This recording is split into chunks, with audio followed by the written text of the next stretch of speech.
ఎవరు క్రెడిబిలిటీ ఉన్నటువంటి నాయకుడు, ఎవరు క్రెడిట్ చోరీ చేసేటటువంటి వ్యక్తి అని ఆంధ్రప్రదేశ్ రాష్ట్రానికి ముఖ్యమంత్రిగా జగన్మోహన్ రెడ్డి గారు ఉన్నప్పుడు గ్రీన్ ఎనర్జీ రంగాన్ని ప్రోత్సహిస్తూ గ్రీన్ కోని అదే విధంగా గ్రీన్ అమోనియం పాలసీని తీసుకొని వచ్చి గ్రీన్ అమోనియం ని కాకినాడలో తీసుకురావాలని చెప్పి ఒప్పందం కుదుర్చుకుంటే ఈ రోజు గ్రీన్ కోని గ్రీన్ అమోనియాని తన ఖాతాలో వేసుకొని క్రెడిట్ చోరీ చేస్తుంది చంద్రబాబు నాయుడు గారు.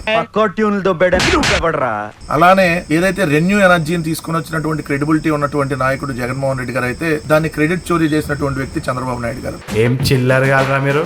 ఎన్టీపీసీని ఆంధ్రప్రదేశ్ రాష్ట్రానికి తీసుకుని వచ్చింది జగన్మోహన్ రెడ్డి గారు అయితే దాన్ని క్రెడిట్ చోరీ చేస్తుంది చంద్రబాబు నాయుడు గారు.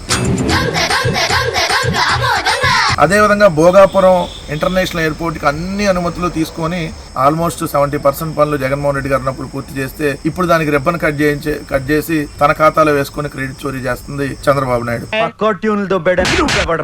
అలానే భూముల రీసర్వే మీకు తెలుసు. భూముల రీసర్వేని చాలా గొప్పగా జగన్మోహన్ రెడ్డి గారు ఈ సర్వేని చేస్తే మీ ల్యాండ్లన్నీ ఎత్తుకుపోతున్నారని చెప్పి ఒక దుష్ప్రచారం చేసి మళ్ళీ అదే ఈ రోజు భూముల రీసర్వే రీస్టార్ట్ అని చెప్పి నేనే చేస్తున్నా అని చెప్పి గొప్పగా చెప్పుకొని క్రెడిట్ చోరీ చేస్తుంది చంద్రబాబు నాయుడు గారు. ఏం చిల్లర్ కాదురా మీరు. అలానే Adani plus Google plus Airtel కలిపినటువంటి అదానీ డేటా సెంటర్ ని జగన్మోహన్ రెడ్డి గారు తీసుకుని వస్తే అదానికి భూములన్నీ దోచి పెడుతున్నారని చెప్పి ఒక దుష్ప్రచారం చేసి ఇప్పుడు దాన్ని గూగుల్ డేటా సెంటర్ అని పేరు మార్చేసుకుని తన క్రెడిట్ లోకి వేసుకుని క్రెడిట్ చోరీ చేస్తుంది చంద్రబాబు నాయుడు గారు.